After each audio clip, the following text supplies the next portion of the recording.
Hello, and welcome to PowerSpeaking Live. I'm Carrie Beckstrom, your host of this monthly series and the CEO of PowerSpeaking Incorporated. Following today's event, you can find this episode and all past ones on our PowerSpeaking Live podcast. And we are going to include a link for you so you can easily access that. Now, I know that you're all aware there is a whole lot that goes into being an effective communicator. You need to begin with the end in mind by being crystal clear on what it is that you want to achieve. You need to investigate the DNA of your audience. And in this context, I'm referring to the demographics, the needs and wants, the attitudes. You need to carefully craft your message in a clear, compelling way that resonates with your audience. In addition to thinking about what it is you're going to say, you need to put a lot of thought and practice into how you're going to say it, which is the focus of our conversations today. Together, we're going to explore a whole host of strategies that will help you to be a dynamic, compelling communicator in your own unique way. And joining us, you are in for a treat. We have two expert communicators, each with their own unique signature delivery style, which you'll get a flavor of today. Joining us, we have Yolanda Tate. Yolanda, as you saw from the opening reel, is a dynamic Army veteran. Thank you for your service, Yolanda. And she has over 30 years of leadership experience, and she is now focused on her work as an IT professional, her focus on wellness, and helping build community.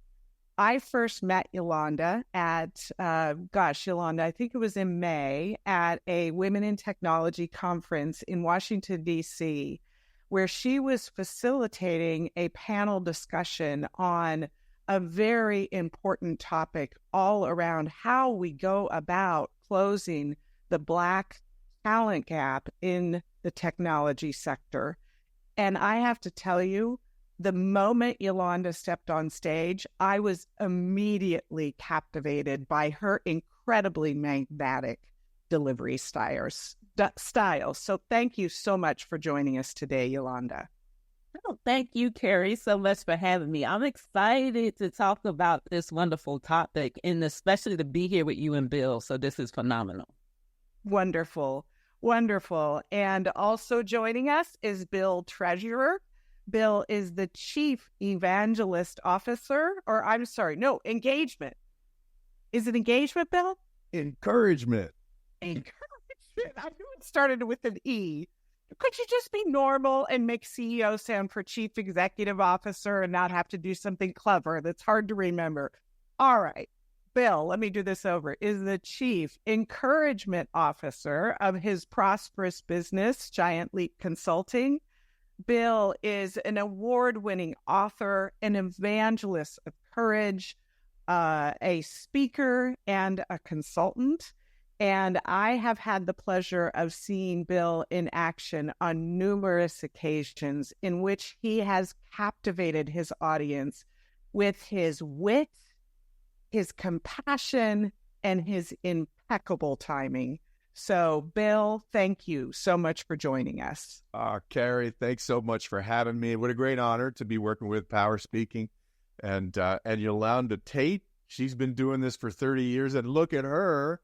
And I've been doing this for 30 years, and look at me. Like, what happened in the time warp? I don't know, but she got the good stuff. But it's so good to be with you too, Carrie. Of course, you and I, our bonding experience through working with ISA that we'll always have together. And so it's a great opportunity for me to be here sharing all this stuff together around a really important conversation that actually connects to the idea of courage when it comes to presentations, right? Absolutely. Absolutely, Bill. And on the subject of being together, those in the audience, I invite you to join in the conversation. I see some of you have already added some topics. David Bender, in response to my question, you say making sure I show up as authentic. Let me see. Let me just go back here. Okay. Preparing the slides for sure. Oh, Marie, you find that one of the most challenging parts. Okay. Good. So let's dive in. By starting general, we'll begin with you, Yolanda. Would you share some of the elements of delivery style that you find most essential? Well, David just hit on the most important thing, is being authentic, being yourself, not trying to be anybody else. If you are bold and vibrant, let your personality shine. If you're not, if you're more reserved, it's nothing wrong with that. You deliver the way that's best for you to be able to connect with your audience. So people want connection. They want to generally feel your passion. You also have to be vulnerable. You can't hold things back. People want to see you. They want to know your story. They want to know how they can relate to your story when you're giving a presentation. So your unique perspective and your experiences is the most important thing with being authentic. The next thing I would say is that connection. Whenever you get on stage or you having one-on-ones or if you're doing these live, you want to make sure that you have a connection with the audience. And so that means eye contact. Don't be looking all over somewhere else to avoid eye contact. Don't be looking down. Don't look all the way up. Look straight into the camera. If you have to go ahead and scan the room, especially if you're on a large stage. You have to be able to move around and to be able to look into the eyes of your audience. So that eye connection is so important. The other thing is having inclusive language. This is so important, to be able to say we, us, we are in this together instead of me saying I am in this. That does not go well when you're talking to an audience. So you want to make sure that you have that inclusive language and make it conversational.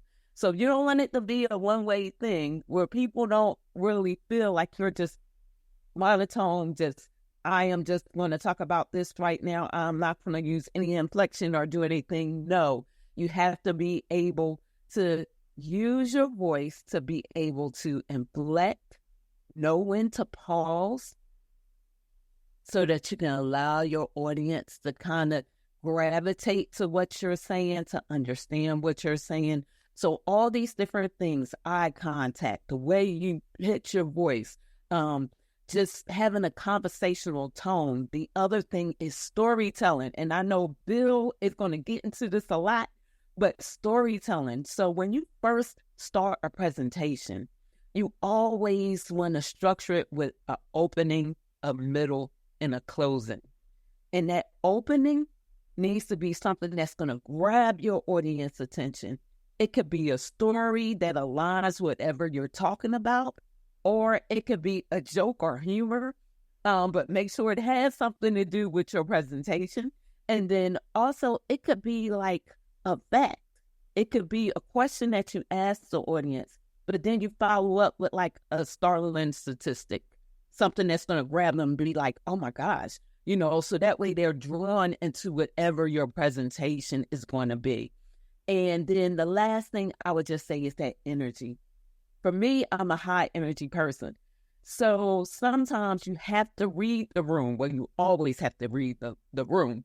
But for me, sometimes I have to kind of go in before my presentation, know what the room is like, know what the audience is wanting or expecting. And then if you're followed behind other speakers or you're coming behind someone, you have to also check the temperature of the room as well.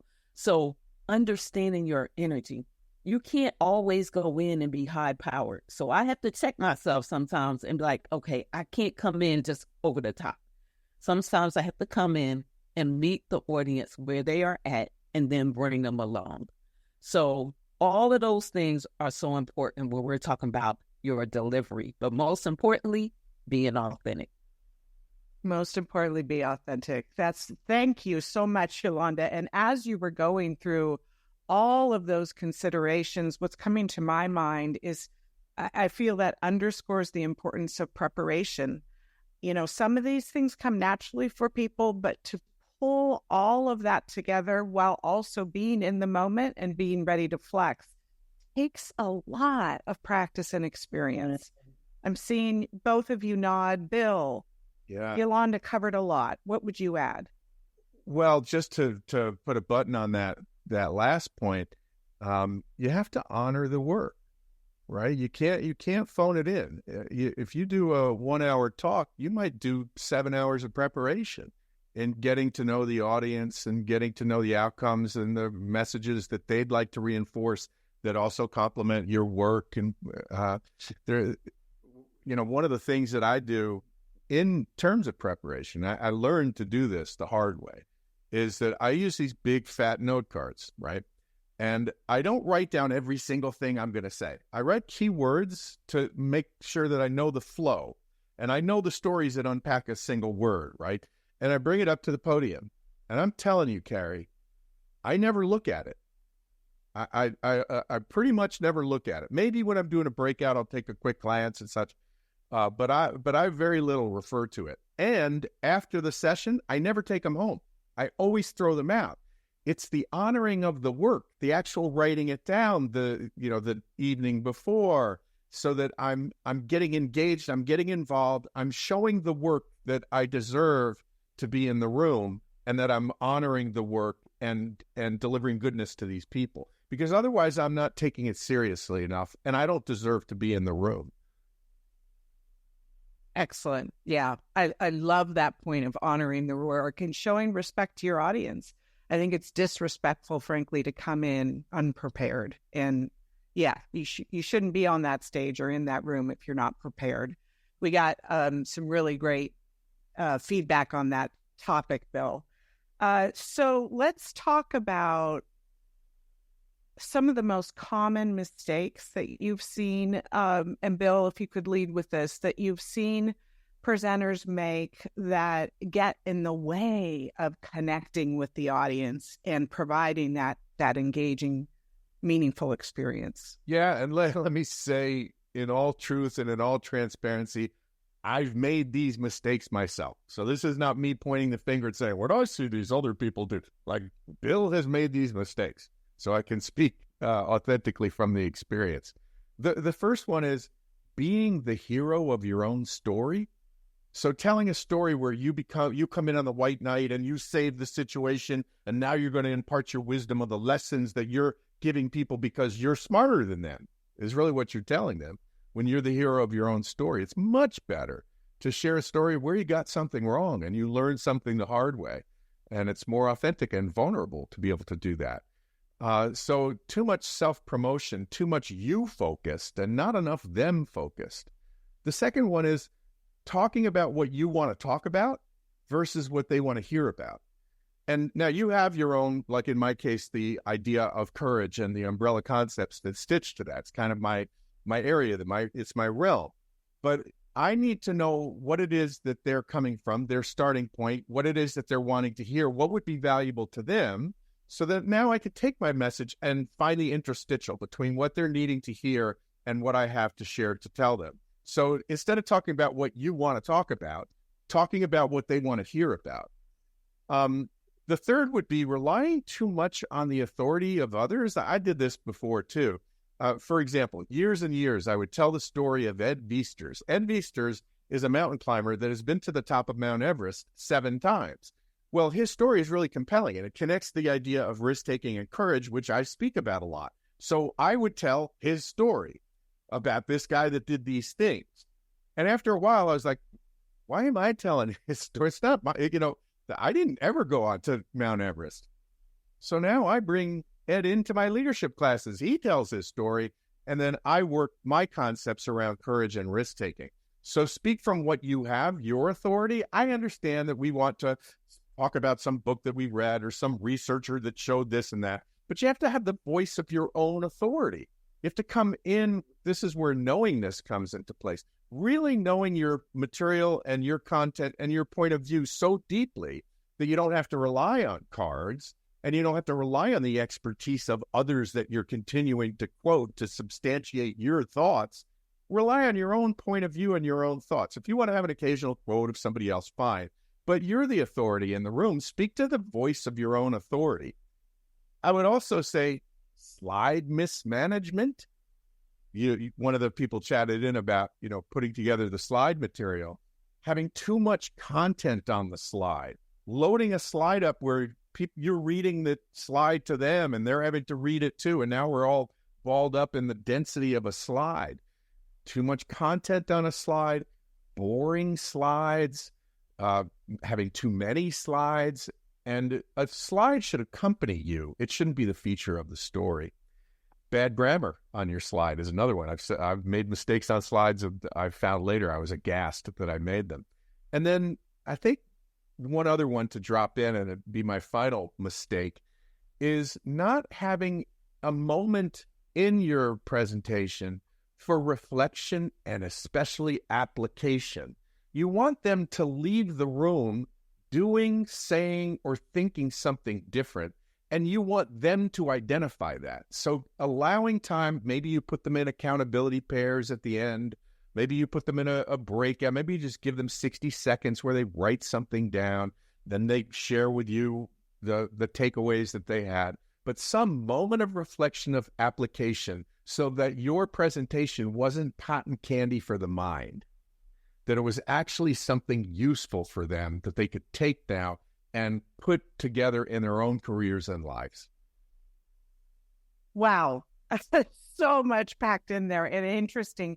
In describing what you should not do, it aligned so well with so many of the points that Yolanda mentioned at the beginning, like using inclusive language, and this is about we, you're not talking at them. That aspect of vulnerability, not being the hero of your own story. And I have never heard say it again, cotton candy. Cotton candy for the mind. It's like no nutrition. It tastes good, but and then it doesn't do anything after you're gone from it. So yes. Don't deliver a presentation that's merely cotton candy for the mind. And this point about application, Bill, one of the ways that Bill and I know each other so well is we worked together on planning an annual business retreat for an association we're part of. And every single year in reviewing the evaluation results, what is one of the number one requests that participants have?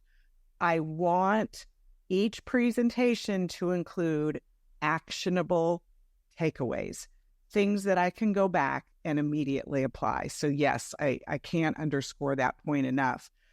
Yolanda, you added something in chat that has prompted a question. You talked about, and I want to make sure that the whole audience benefits from this. You talked about this concept of psychographics. Can you elaborate? What do you mean by that? Talking about people want you to relate to how they feel. What is their behaviors? What are their wants? What are their desires? What are their needs?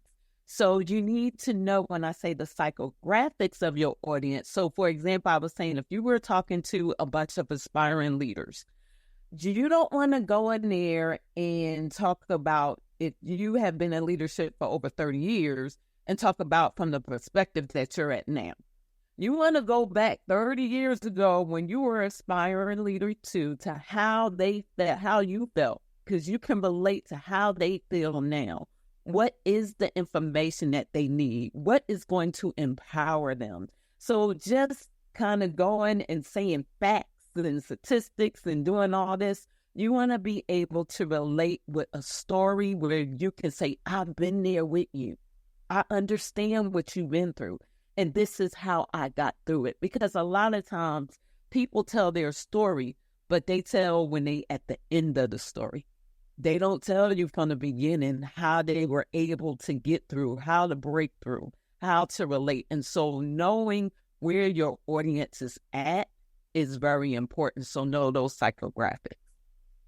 Wonderful. Thank you. Yeah, that gets to the point I mentioned at the outset. One of many, many elements to being an effective communicator is that audience analysis and meeting them where they're at. Because you talked about the fact that communication is all about connection. In order to connect with your audience, you need to understand those psychographics to the best of your ability. Now, back on the subject of common mistakes, what do you have to add, Yolanda, in terms of some of the most common mistakes you've seen and potentially done on your own that you recommend our audience avoid? One that I've done, because I'm naturally good at speaking, is not preparing enough. So there have been times that I'm like, I'm just going to go and wing it. I know this subject, or I think I know this subject, and I'm just going to go wing it. Or I didn't check to see exactly who was going to be in the audience. And so now I'm talking to a different group of people that's not even in the audience. And so then you got to stop and be like, wait a minute. Even midway, I've had to stop and kind of calculate in my brain, okay, this is not working. I'm losing the audience. How do I bring them back in?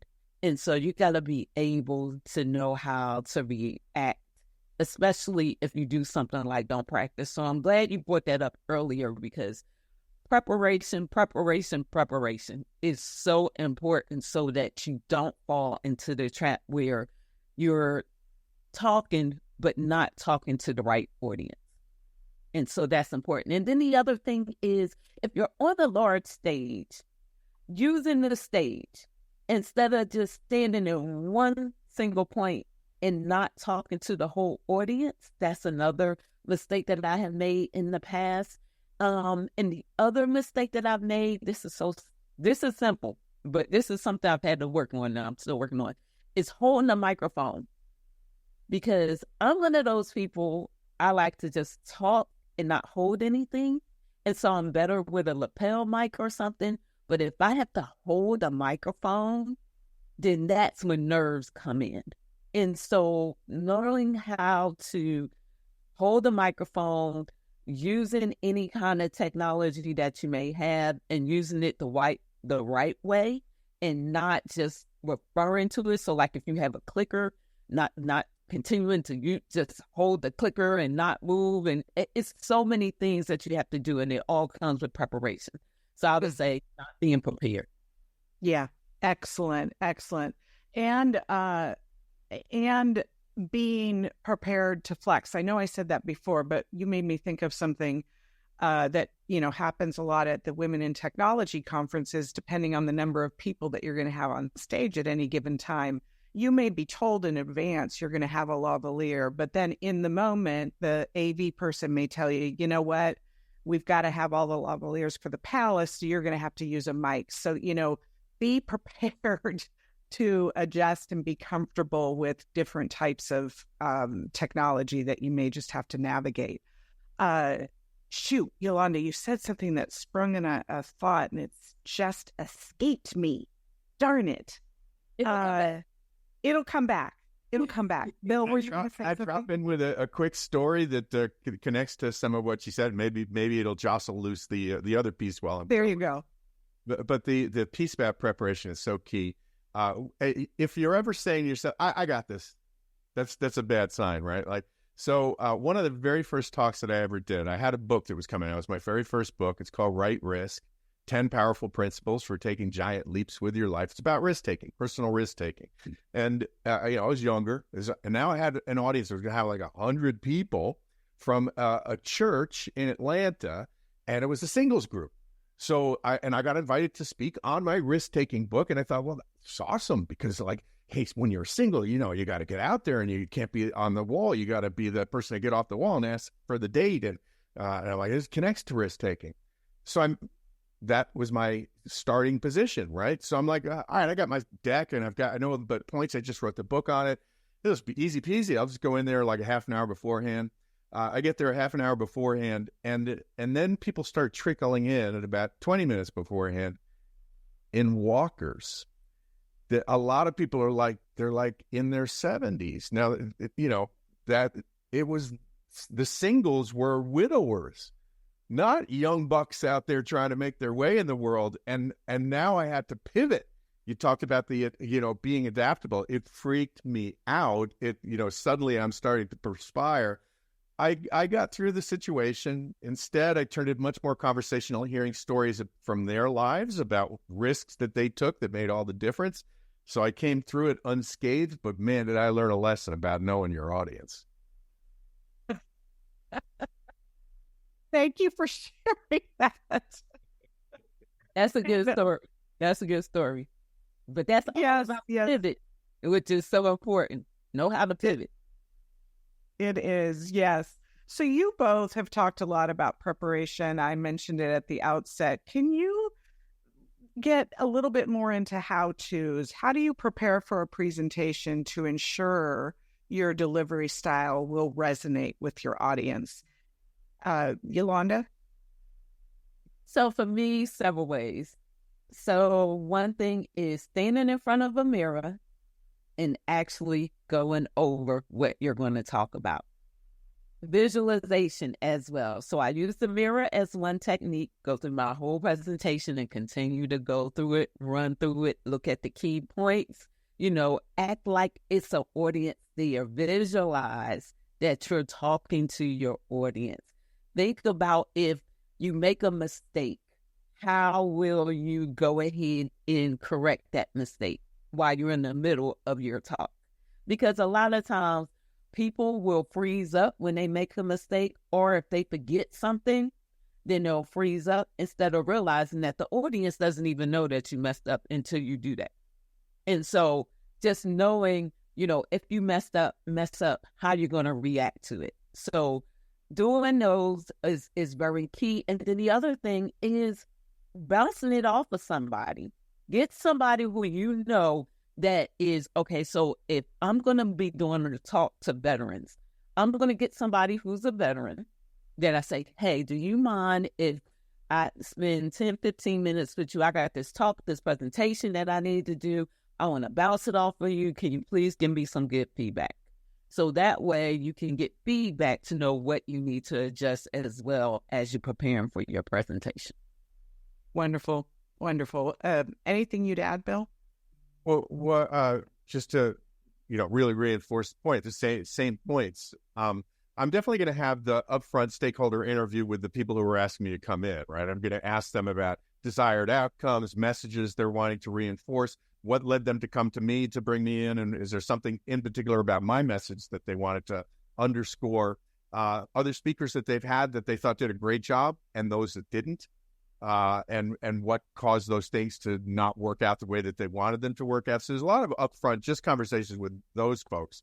And then depending on their ability to do so and my time investment, and part of it is an investment, I will want to do something like Yolanda suggested. So for example, I had a group that I was speaking to down at Disney, 300 executives from a company that makes parts for water treatment facilities. I know nothing about that world, but I do know about courage. So I asked, could I go on a visit to a water treatment facility with one of their techs? And they arranged for that. There was a tech that about an hour and 15 minutes away in Greenville, South Carolina. I spent the day with the guy. I kid you not, Carrie, this is the God's honest truth. we're friends today. And I did that talk probably 10 years ago. And I learned a couple of things from that guy, right? That I not just related to the water treatment world. By the way, when I went to the water treatment facility, we rolled down our windows and I was like, oh my God. And he goes, yeah, that's the smell of money in their world. I guess that is. But it got me closer to their work, and it made it tangible. It made it real, and it made me more invested in them to do a good job for them. So that kind of preparation matters a lot. Wonderful. Wonderful. One thing I would just add, especially if you're speaking to a large group that, represents very, very diverse perspectives and backgrounds, is you can always do that overhead polling at the beginning, just with a show of hands, how many of you are familiar with X? So you get a quick kind of frame of reference that helps to guide you how, what assumptions you should or should not make. And also, we're doing so much in a virtual environment. You've got the chat and polling and all other techniques at your disposal to learn more on the spot. And with another one as well, Carrie, and that is, I do think there is value in typing out what you're going to say.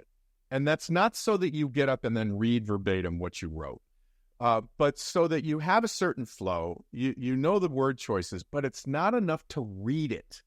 You've got to then print it. You got to read it 3 times. Then you got to print it out. But you got to get the words out of your mouth. Because I remember I one time typed out something and it said, in the story that I had, it said a couple of phone calls. Well, when you actually say that out of your words out of your mouth, it comes out as a focal of cone falls. And it didn't come out right. So you have to change the wording, and you actually have to get the words out of your mouth in your rehearsal. It's not enough to just rehearse by reading it and thinking you're giving the presentation, because you're not. 100%. And what we often say is how we write isn't necessarily how we speak, right? Yolanda, you talked about the importance of making it very conversational. Sometimes writing can be a little bit more formal. So yes, read it, and then actually practice delivering it out loud, like you said, Yolanda, in front of a mirror. And David Binder added, a mirror is a very, very useful technique. Another incredibly invaluable one, as we know, is recording yourself and then playing it back. That's the best way to try to experience what you have to say and how you say it from an audience's perspective. And get to watch it. Go ahead. I was going to say something similar to that, Bill. Go ahead. Go ahead, Yolanda.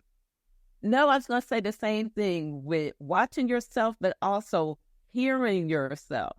Because a lot of people do not, they say, I don't like the way I sound. Well, the more that you hear yourself, you'll get used to hearing you, because it is an odd thing if you're not a person who's out there talking all the time or presenting, to hear yourself actually give a talk. And so it's a good technique to record so that you can hear yourself, see yourself, get comfortable with being you. And that's the other thing. You have to be comfortable with being you, which comes back to being authentic. And the other thing that I wanted to talk about real quick is about writing down stuff and reading it. I see a lot of people have a hard time with speaking because they do try to memorize everything word for word. And you can't do that. You just need to, I don't even do that anymore. I just do highlights or do an outline and just remember what you want to talk about, and just maybe a keyword so something will jog in your memory so you can say it, because when you write something out and you try to remember it, that's when you're going to forget the whole thing. Yeah. The piece on the video that I'd like to add is in the seeing yourself. I didn't know I was like a 4-stepper. I would do this little box move. I would take 2 steps to this side, take 2 steps forward while I was talking. And I never would have known that until I watched the video. I'm like, that's annoying and distracting. And it had been distracting for all those audiences. And then to reinforce Yolanda's other point about, you don't want to be plastic and over-rehearsed.